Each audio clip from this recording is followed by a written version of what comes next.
नमस्कार दोस्तों, stock market studies में फिर से एक बार आपको बहुत बहुत दिल से स्वागत करता हूं। तो आज मैं फिर से आपके सामने कुछ इंपॉर्टेंट कंपनी का अपडेट शेयर करने वाला हूं। तो इस वीडियो को पूरा लास्ट तक देखना, क्योंकि वीडियो के अंदर सिर्फ कंपनी का अपडेट नहीं है, कुछ टेक्निकली चार्ट पैटर्न्स के बारे में चर्चा करूंगा, जिसके ऊपर मैं खुद ट्रेड लिया हूँ। तो सबसे पहले मैं बात करूंगा मदारसान सुमी के बारे में। तो मदारसान सुमी के ऊपर सबसे एक गुड अपडेट है जो मैं सबसे पहले आपके साथ शेयर करूंगा। देखिए, कंसोल का जो नोट्स है उसके एक अपडेट दिया गया है। जैसे आप देखेंगे तो कंपनी के जो कैपेसिटी एक्सपेंस, मतलब कंपनी कितने कैपेसिटी को इंक्रीज करने वाला है। कंपनी बता रहा है कि टू न्यू कैप फैक्ट्रीज जो है, कंपनी के जो टू न्यू जो फैसिलिटीज है, उसमें देखेंगे to to increases currently capacity by the approximately 10 to 15 year. मतलब कंपनी बता रहा है कि जो दुनिया जो फैक्ट्रीज मतलब स्टार्टिंग हुआ है उनमें से इंक्रीज होने वाले हैं। करंट जो कैपेसिटी है वो अप्रोक्सीमेटली 10 to 15 ईयर्स, और अपकमिंग टाइम्स में उसकी कैपेसिटी और भी ज़्यादा बढ़ने वाला है। और यह भी बताया जा रहा है कि दिस मतलब फैसिलिटीज विल, आप देख सकते हैं, cater to both ICE models and high voltage और ईवी कैपेसिटीज। तो मतलब कंपनी ईवीज के ऊपर जिस तरीके से काम कर रहा है उसका एक डिटेल्स जानकारी यहाँ पे कंपनी खुद बता रहा है कि कंपनी अपकमिंग टाइम्स में जितने सारे फैक्ट्रीज को कंपनी ओपन किया है, उस फैक्ट्रीज के बेसिस में कंपनी का ईवीज के ऊपर बहुत तेजी से काम कर रहा है। तो जो लोग सोच रहे हैं कि एम सुमी के ऊपर क्या किया जाए, उसके लिए बता दूं, कंपनी के ऊपर जो परफॉर्मेंस है, अगर उसके बारे में बात करूं तो आपको बेसिकली सबसे पहले कंपनी के रिजल्ट को देखना होगा कि सेल्स के आंकड़ा क्या ठीक ठाक जा रहा है। देखिए, 1500 करोड़ 2021 में था, 1600 करोड़ 2022 में बना, 1800 करोड़ 2023 में बना, और 2200 करोड़ 2024 में बना। मतलब कंपनी के ऊपर कोई भी डाउट नहीं है कि कंपनी के सेल्स में कोई भी खराबी है। तो कंटिन्यूसली कंपनी सेल्स को क्या किया, मेंटेन्स किया। उसके साथ साथ कंपनी एक्सपेंस को भी कंपनी कंट्रोल में रखा, और एक्सपेंस कंट्रोल करने के बाद कंपनी का ऑपरेटिंग प्रॉफिट ये भी देखेंगे तो अच्छा खासा कंपनी मेंटेन्स की। तो बेसिकली ऑपरेटिंग जो प्रॉफिट मार्जिन है वो 15 से 12% के आसपास, एक ही रेंज के ऊपर कंपनी का ऑपरेटिंग प्रॉफिट मार्जिन यहाँ पे कंटिन्यू होता हुआ देखने को मिले। तो बेसिकली कंपनी के जो नेट प्रॉफिट है, देखा जाए तो 170 करोड़ 2000, देखा जाए तो 22-21 में था, 2022 में सिर्फ 46 बना था, और 2023 में 138 बना, और अभी करंट में 191 बना। मतलब कंपनी लगातार एक रेंज को मेंटेन करके काम कर रहा है। हाँ, बीच में थोड़ा सा कम हो गया था, उसके बाद फिर से कंपनी रिकवरी किया है। तो मैं इस कंपनी के ऊपर हमेशा बुलिश इसलिए रहता हूँ क्योंकि कंपनी का परफॉर्मेंस अच्छा है, और उसके साथ साथ इसका मैनेजमेंट स्ट्रांगली इस कंपनी के ऊपर ग्रोथ कर रहा है। जैसे इस कंपनी के ऊपर इन्वेस्टर देखिए, उस सबसे पहले आपको मैनेजमेंट के बारे में बात करूँ तो इसका जो प्रोमोटर है, प्रोमोटर के पास 61% होल्डिंग था। उस प्रोमोटर ने क्या किया था, 19% होल्डिंग को प्लेस में रखा था। अभी देखिए आज प्लेसिंग क्या हो चुके हैं, जीरो हो चुके हैं। मतलब जून 2022 में 2 साल पहले प्रोमोटर ने क्या किया था, 20% के आसपास होल्डिंग को प्लेसिंग रखा था। आज वो प्लेसिंग को जीरो कर चुके हैं। मतलब होल्डिंग तो सेम टू सेम है, तो खुद का जो प्लेसिंग था उसको अभी कंपनी क्या किया है, छुड़वा लिया है। मतलब कंपनी बेस्ट तरीके से काम कर रहा है। तो इस कारण की वजह से कंपनी के ऊपर इंस्टीट्यूशन भी ट्रस्ट कर रहे हैं। जैसे म्यूचुअल फंड के पास 14% एंड एफएस के पास 10% होल्डिंग है। तो बेसिकली जो लोग सोच रहे हैं कि इस कंपनी के ऊपर कितना ग्रोथ हो सकते हैं, तो उसके लिए एक ही बात कहूंगा कि कंपनी अपकमिंग टाइम्स में अच्छा खासा ग्रोथ करने वाला है। और उस बेसिस में कंपनी के ऊपर जो टेक्निकली चार्ट पैटर्न बना वो भी मैं आपके साथ पहले शेयर किया कर चुका हूँ। कंपनी के ऊपर एक कप विद हैंड पैटर्न बना था, और फाइनली तो आप देखिए कंपनी के ऊपर जब cup with hand pattern complete हुआ और यहाँ पे ब्रेकआउट हुआ, उसके बाद जब भी रिटेस्ट किया तब इस जगह पे मैंने क्या किया, एंट्री लिया। और मेरा जो टारगेट था, वो टारगेट एक्चुअली मैंने जो टारगेट सेट किया करके रखा हूँ वो 79 रुपीज़ के आसपास है। तो 79 को टच करेंगे तो मैं एग्जिट कर लूंगा। तो अराउंड 27% के आसपास टारगेट मिलने का चांसेस है।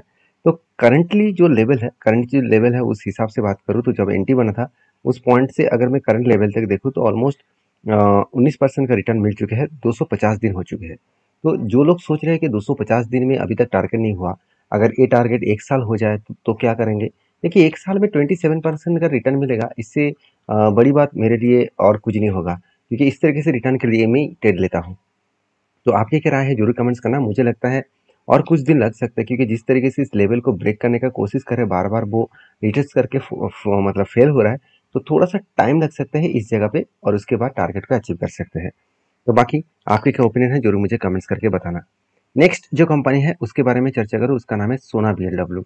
तो सोना बीएलडब्ल्यू के बारे में बात करूँ, आप देख सकते हैं सोना बीएलडब्ल्यू जो है वो सोना कॉम्स नाम से जाना जाता है। तो 38,000 करोड़ के आसपास मार्केट कैप है। कंपनी का सबसे जो इंपॉर्टेंस पॉइंट है कंपनी का वैल्यूएशन। अगर मैं वैल्यूएशन के बारे में बात करूँ, मतलब कंपनी के पी रेशियो के बारे में बात करूँ, जो लोग सोच रहे हैं कि इसका पी रेशियो बहुत हाई है इंडस्ट्रीज के हिसाब से, अगर मैं इसका 5 साल के एवरेज पी रेशियो निकल कर आपके दूँ, तो एवरेज पी रेशियो निकल कर है 79, और कंपनी का करंट पी रेशियो कितना है 78। मतलब कंपनी का पी रेशियो ठीक ठाक ही है, उतना हाई भी नहीं है।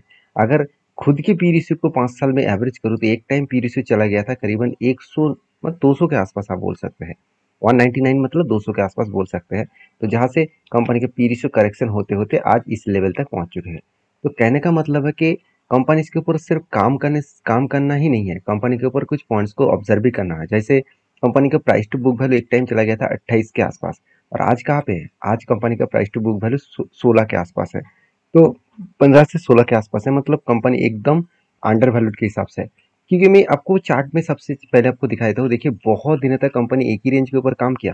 कंपनी जब इस तरीके से करेक्शन हुआ और इस तरीके से धीरे धीरे करके रिकवरी हो रहा है, तो मैंने आपको बताया कि इस तरीके से रिकवरी करके वो फिर से टॉप लेवल में जाएगा। क्योंकि कोई भी कंपनी स्टार्टिंग होने के बाद, अगर मैं स्टार्टिंग पीरियड से देखूँ तो स्टार्टिंग होने के बाद एक धमाका परफॉर्मेंस हुआ था। तो कोई भी कंपनी रॉकेट की तरह भाग रहा है तो आज नहीं तो कल वो गिरेगा। तो गिरा और उसके बाद देखिए रिकवरी भी कर रहा है और फिर से वो ऊपर जाएगा। और सोना बीएलडब्ल्यू बहुत तेजी से काम कर रहा है। इसके ऊपर एक जो कॉन्फ्रेंस होते हैं, जो जो इसका मैनेजमेंट के साथ कॉन्फ्रेंस कॉल होते हैं, तो उसके बेसिस में एक डेटा मुझे अपडेट मिला, जो अपडेट मुझे बहुत शानदार लगा, जो मैं आपके साथ शेयर करूंगा। इस बार कॉन्फ्रेंस में एक क्वेश्चन पूछा गया कि कंपनी जो इन्वेस्टमेंट की बात कर रहे थे 2 से 3 साल के, उसके ऊपर क्वेश्चन उठाया गया। तो उसके ऊपर मैनेजमेंट ने एक बहुत बड़ी बात की है। तो मैनेजमेंट ने कहा, तो मैनेजमेंट किसने कहा वो आप यहाँ पे देख भी सकते हैं। आप देख सकते हैं विवेक विक्रम सिंह जी ने कहा। तो विवेक विक्रम सिंह ने जो आंसर दिया वो आप देख सकते हैं।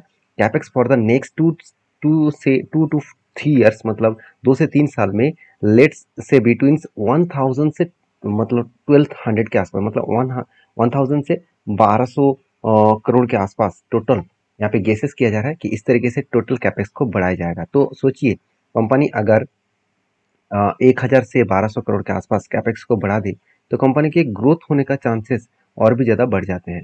एक गुड पॉइंट्स जो मुझे लगा, जो मैं आपके साथ शेयर किया, क्योंकि देखिए इस तरीके से पॉइंट्स के ऊपर ही कंपनी के फ्यूचर के बारे में पता चलता है कि एक्चुअली कंपनी के अंदर क्या हो रहा है और मैनेजमेंट क्या चाहते हैं। तो कंपनी ये भी बता रहा है कि आप ये भी देख सकते हैं कि कंपनी का मैनेजमेंट ये बता रहा है कि I means yes to there is a bit of a move away from the China's movement. मतलब चाइना जिस तरीके से मूवमेंट कर रहा है इस सेगमेंट के ऊपर, तो उसी तरीके से मूवमेंट एक कंपनी भी कर रहा है। तो मतलब एक अपकमिंग टाइम्स में सोना बीएलडब्ल्यू एक अच्छा खासा ग्रोथेबल कंपनी बन सकता है। उसका नजरिया झलक आपको कंपनी के फाइनेंस में भी दिखेगा। जैसे क्वार्टर रिजल्ट, हर साल में कंपनी रिजल्ट को बहुत हद तक इम्प्रूव किया है, बहुत हद तक इम्प्रूव किया है। एक्सपेंस को मिटाया और नेट प्रॉफिट देखिए 70 करोड़ से 124, 144 एंड 131, मतलब अलग लेवल में एक ग्रोथ कंपनी को वो देखने को मिला। बेस्ट तरीके से कंपनी का प्रॉफिटेबिलिटी ग्रोथ यहाँ पे देखने को मिला है। अभी इस कंपनी के ऊपर जो इम्पोर्टेंस पॉइंट मुझे देखने को मिला वो है कंपनी का कैश कन्वर्जन साइकिल्स, जो मुझे कई कई हद तक पॉजिटिव लगा। क्योंकि एक टाइम कंपनी का कैश कन्वर्जन साइकिल्स जो है वो 16 दिख रहा था, उसके बाद 42 दिखा, उसके बाद 38, अभी 52, इस तरीके से बढ़ते बढ़ते 145 तक चला गया था। अभी कितना है 86। मतलब कंपनी मान के चलिए यहाँ पे कंपनी है, कंपनी जिससे प्रोडक्ट रॉ मटेरियल्स को खरीदारी की है, उसके बाद कंपनी प्रोडक्शन किया है, उसके बाद प्रोडक्ट को कंपनी बेचा है, और बेचने के बाद कंपनी के हाथ में पैसा आ रहा है। ये जो साइकिल्स है, इस साइकिल कंप्लीट होने में कितना दिन लग रहा है, ये टोटल को कहा जाता है कैश कन्वर्जन साइकिल्स। ये टाइम पीरियड पहले बहुत कम लग रहा था, आज बहुत बीच में बहुत ज़्यादा हो गया था, अभी फिर से कंपनी उसको कंट्रोल कर रहा है। तो 86 डेज लग रहा है, तो अराउंड आप बोल सकते हैं 2.5 मंथ के आसपास। तो जितना जल्द से जल्द कंपनी के हाथ में अगर पैसा आएगा तो कंपनी उतना ज़्यादा तेजी से ग्रोथ कर पाएंगे। तो मुझे लगता है इस सिचुएशन के बेसिस में कंपनी आगे बढ़ सकते हैं। बाकी इस कंपनी के ऊपर जो टेक्निकली चार्ट पैटर्न है मैं पहले ही बोल चुका हूँ। एक शोल्डर, बिग हेड, उसके बाद शोल्डर बना, फाइनल क्या हुआ यहाँ पे ब्रेकआउट हुआ, ब्रेकआउट कंफर्मेशन भी हुआ। जब रिटेस्ट किया तब यहाँ पे एंटी बना। तो बेसिकली इस जगह पे क्या हुआ, कंपनी के एंटी बने। तो मुझे एक एंटी मिला, उसके बाद मैं इंतजार कर रहा हूँ इसका टारगेट पाने का। तो टारगेट निकल कर आ रहा है करीबन 814 के आसपास है, जो लाइफ टाइम हाई के नीचे बन रहा है। इसीलिए मैं इस कंपनी को कंटिन्यू करूंगा। बाकी आपकी क्या राय है जरूर मुझे कमेंट्स करना। नेक्स्ट जो कंपनी उसका नाम है इरिडा, इरिडा लिमिटेड। तो Indian renewable energy development agency. तो बेसिकली इरिडा के ऊपर बहुत सारे लोगों का यही डाउट है कि सर कंपनी के ऊपर जो कर्जा है वो बढ़ते चले जा रहा है। देखिए कर्जा बढ़ रहा है तो अच्छी बात है, क्योंकि कोई भी फाइनेंस कंपनी के ऊपर कर्जा बढ़ रहा है तो मतलब गुड पॉइंट्स है। जैसे देखा जाए तो कंपनी का बोरिंग 2019 में सिर्फ 18,000 करोड़ था, आज वो बढ़ के हो चुके हैं करीबन 49,000, अराउंड 50,000 करोड़ आप बोल सकते हैं। तो लास्ट 5 ईयर में, 5 to 6 ईयर्स में कंपनी देखिए ऑलमोस्ट डबल से भी ज़्यादा खुद के कर्जे को बढ़ा चुके हैं। उसी तरीके से अगर कंपनी के रिजर्व को देखा है तो 1700 करोड़ से बढ़ के 5,800 करोड़ तक बना। मतलब एक अलग लेवल का कंपनी का ग्रोथ हुआ, और यही ग्रोथ के कारण कंपनी के जो जर्नी है वो भी पॉजिटिवली हो रहा है। तो अगर मैं कंपनी के चार्ट के बारे में बात करूँ तो आप यहाँ पे देख सकते हैं कंपनी के चार्ट में एक पैटर्न क्रिएट हुआ था, कफ विथ हैंड पैटर्न्स बना था, और finally cuff with hand patterns बनने के बाद यहाँ पे भी एक पैटर्न्स बना था, जो पैटर्न्स मैं आपको शेयर कर लूँ। हाँ, यहाँ पे 3-3 हैंडल पैटर्न बना, फाइनली ब्रेकआउट हुआ और ब्रेकआउट कंफर्मेशन भी हुआ। उसके बाद जब रिटेस्ट बना तब इस जगह पे क्या बना, एंटी बना। तो एंटी बनने के बाद अभी इंतजार कर रहा हूँ इसका टारगेट बनेगा। तो टारगेट कितना बन सकता है, 33% के आसपास, जो मुझे लगता है एक कुछ टाइम लगा सकता है, क्योंकि धीरे धीरे करके ऊपर जाने का कोशिश करेंगे तो थोड़ा सा टाइम लग सकता है। तो इसके लिए आपके ओपिनियन क्या है जरूर कमेंट्स करना। तो नेक्स्ट जो कंपनी है उसके बारे में बात करूँ, उसका नाम टाटा मोटर्स। देखिए टाटा मोटर्स के ऊपर बहुत दिनों से एक कमेंट किया जा रहा था कि दो दो का जो फेस वैल्यू है उस पर एक बनाने वाला है, हर एक के बदले कंपनी आपको 2 शेयर देने वाला है। तो जब अपडेट आएगा तो मैं आपके साथ शेयर करूंगा। फिलहाल के लिए अभी तक अपडेट नहीं आया, मैं एक बार देख लेता हूँ। हाँ, अभी तक अपडेट नहीं आया, 2011 में से स्प्लिट दिया था, तो कंपनी फिर से एक बार स्प्लिट देने जा रहा है, तो उसके लिए इंतजार करना पड़ेगा। ये था आज का वीडियो में सारी जानकारी एज इन्फॉर्मेशन की तरफ से है, मतलब एज एजुकेशन पर्पस में है। कोई भी बाय एंड सेल का रिकमेंडेशन नहीं है, क्योंकि मैं कोई सेबी रजिस्टर्ड पर्सन नहीं हूँ। अगर आपको काम करना है तो आपके ओपिनियन के हिसाब से जरूर करिए। मिलते हैं नेक्स्ट वीडियो में, तब तक के लिए धन्यवाद।